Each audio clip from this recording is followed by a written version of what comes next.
Cette expression, qui correspond au terme allemand Fürstenspiegel, désigne à l'origine des traités composés dans le monde latin au Moyen-Âge, perpétuant une tradition datant de l'Antiquité et dont les auteurs adressaient à un souverain de grands principes éthico-politiques devant lui permettre de bien gouverner. Il faut voir dans l'appellation miroir des princes l'idée d'un miroir tendu au souverain pour que ce dernier puisse y contempler non seulement l'image du gouvernement idéal, qu'il devra s'efforcer d'imiter, mais aussi ses propres vices, ses propres défauts, qu'il est invité à réformer. Si l'expression est reprise en arabe pour désigner les miroirs des princes composés en islam médiéval, on utilise en effet l'expression Maraya al-Umara, qui signifie littéralement les miroirs des princes. On emploie plus communément pour qualifier ces écrits les expressions Nasihat al-Muluk, le conseil aux princes, ou al-Adab al-Sultaniya, les règles de bonne conduite princière.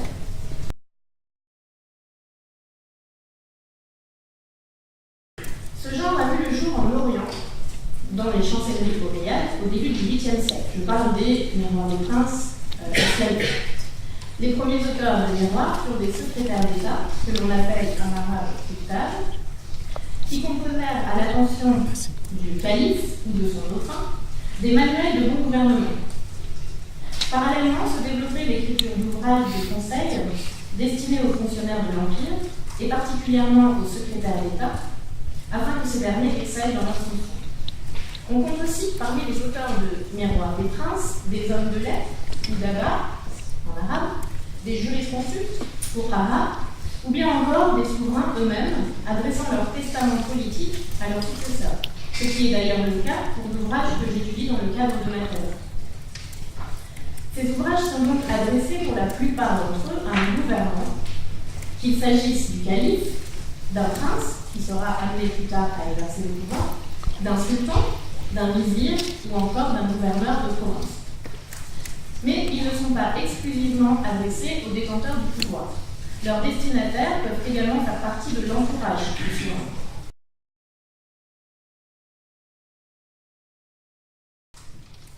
Les miroirs des princes renferment un ensemble de conseils relatifs à des sujets aussi divers que l'éthique du souverain, les règles de bonne conduite à la cour, c'est mieux quand je parle notamment, ou ça va prendre. Les règles de bonne conduite à la cour, les relations entre le souverain, les dignitaires du royaume, l'armée et les sujets, le gouvernement des sujets, la politique à mener envers les alliés et les ennemis, ainsi que divers principes de bon gouvernement. Il s'agit d'une littérature d'édification qui consiste à proposer des modèles à suivre afin d'améliorer la conduite de ses destinataires. Ces conseils sont souvent illustrés de maximes, de proverbes, de vers de poésie, de fables et d'anecdotes qui mettent en scène différents souverains considérés soit comme des modèles à suivre ou au contraire comme des contre-modèles destinés à indiquer aux souverains la conduite à ne pas suivre. Les références évoquées dans ces ouvrages sont, d'une part, des références pré-islamiques.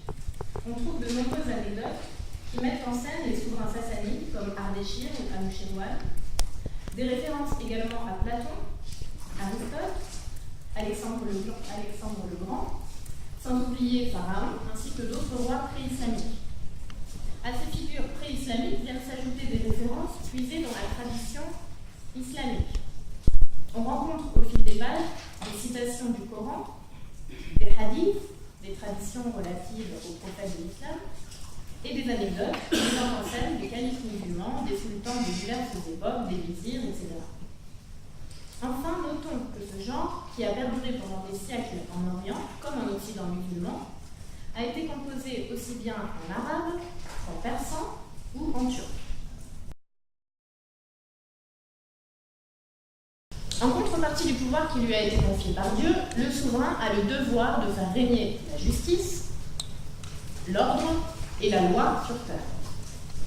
Le discours sur la justice occupe d'ailleurs une place majeure dans les Miroirs des princes. Mais le terme de justice, el-adl en arabe, admet plusieurs significations dans les miroirs qui parfois peuvent paraître surprenantes. Selon l'auteur du Kitab et Taj, La justice consiste à donner, je cite, à chacun la part qui lui revient et à chaque classe son dû. Il s'agit donc de maintenir chacun à la place qu'il occupe dans l'échelle sociale et de le traiter selon son rang. La société, telle qu'elle est décrite par les auteurs de Miroir, est une société strictement hiérarchisée où se distingue l'élite, la khassa en arabe, du reste de la population appelée el-amma, la masse. L'ordre social et la stabilité du royaume, qui garantissent au souverain la perpétuation de son règne, sont liés dans les miroirs au maintien sans faille de cette hiérarchie sociale.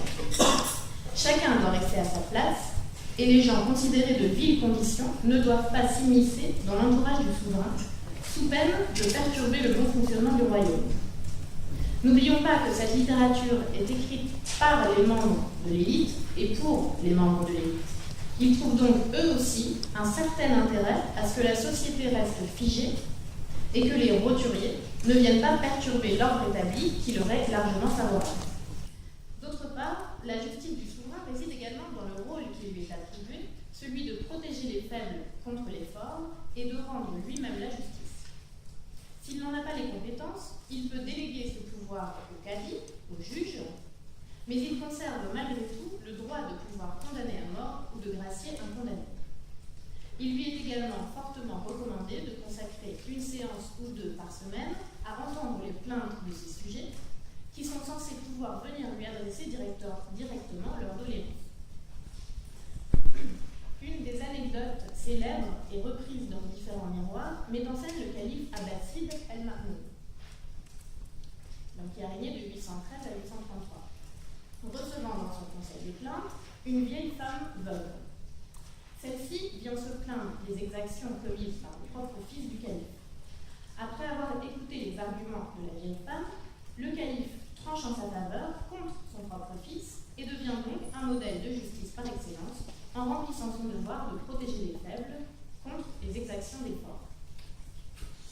Les souverains les plus fréquemment cités pour leur justice sont les deux Omar.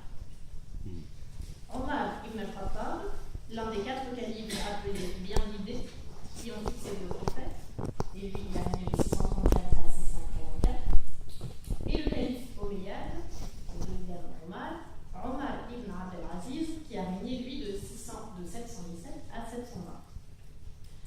D'autre part, parmi les topoïques du genre, ces lieux communs qui reviennent fréquemment dans le miroir, figure ce que l'on appelle le cercle de l'équité. Tous les éléments de ce cercle sont interdépendants et liés à la justice. En voici le principe. Le gouvernement doit faire régner la justice parmi ses sujets, ce qui garantira la prospérité du royaume, car l'ordre engendre le bon fonctionnement économique, ce qui assurera au trésor la rentrée d'impôts et de taxes, qui permettront au souverain de payer l'armée, armée qui assure à son tour la sécurité et garantit la perpétuation du règne du souverain, qui à son tour doit faire régner la justice parmi ses sujets, ce qui garantit la prospérité du royaume, etc., etc. La justice, on le voit, est un élément capital, indispensable au bon fonctionnement du royaume. Certains auteurs, tels que Razali, j'ai mis sur la bibliographie que je vous ai distribuée pseudo-Razali, parce qu'il y a des chercheurs qui ont démontré que la deuxième partie de ce miroir des princes n'était pas de Razali. Donc on a tendance à mettre pseudo-Razali. Dans ma présentation, je vais dire Razali, d'accord, en sachant que c'est pas qu'il n'aurait écrit que la première moitié du miroir. Donc certains auteurs tels que Razali affirment, reprenant une tradition attribuée au prophète, qu'une journée de justice est plus agréable à Dieu que 70 ans de piété. عدل السلطان يوما واحدا أحب إلى الله من عبادة 70 سنة. Voilà. Dans le même ordre d'idée, une autre tradition prophétique, citée dans le miroir, laisse entendre qu'un gouvernement peut subsister avec l'impiété, mais qu'il ne peut durer avec l'oppression et la tyrannie. On trouve ça notamment chez Razali et chez Mivar el-Nour. La piété n'est donc pas un élément essentiel en matière de politique, même si elle est fortement recommandée et fait partie de l'idéal du bon gouvernement. Les auteurs prennent d'ailleurs souvent pour exemple les rois de Perse, qui possédaient l'art de bien gouverner en dépit de leur impiété, comme le souligne Abu Hamid al-Zayyani au XIVe siècle. Cependant, un sultan injuste est toujours préférable à un conflit au long terme.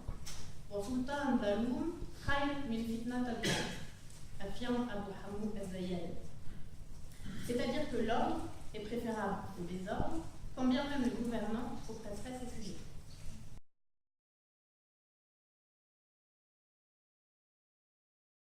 Donc une autre caractéristique du bon souverain pour les auteurs de miroir est sa capacité à se parler de vertu.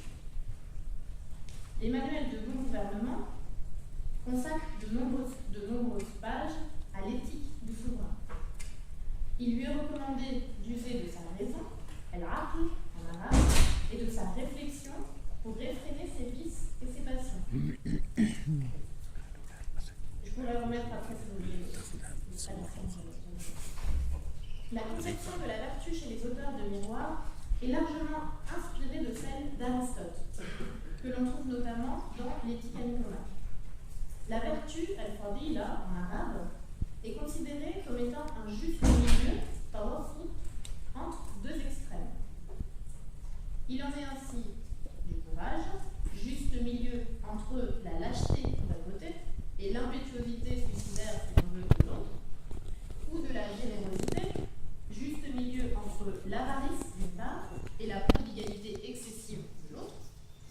Enfin, s'il y avait une vertu qui pourrait qualifier le bon gouvernant, ce serait celle de la juste mesure, al-i'tidal en arabe. Les femmes qui évoluent à la cour font aussi l'objet du discours des auteurs de miroir qui bien souvent ne les épargnent pas. En règle générale, on recommande aux souverains de faire l'inverse de ce qu'elles recommandent. Shawiruhunna wa khalifuhunna, préconise al-Ghazali.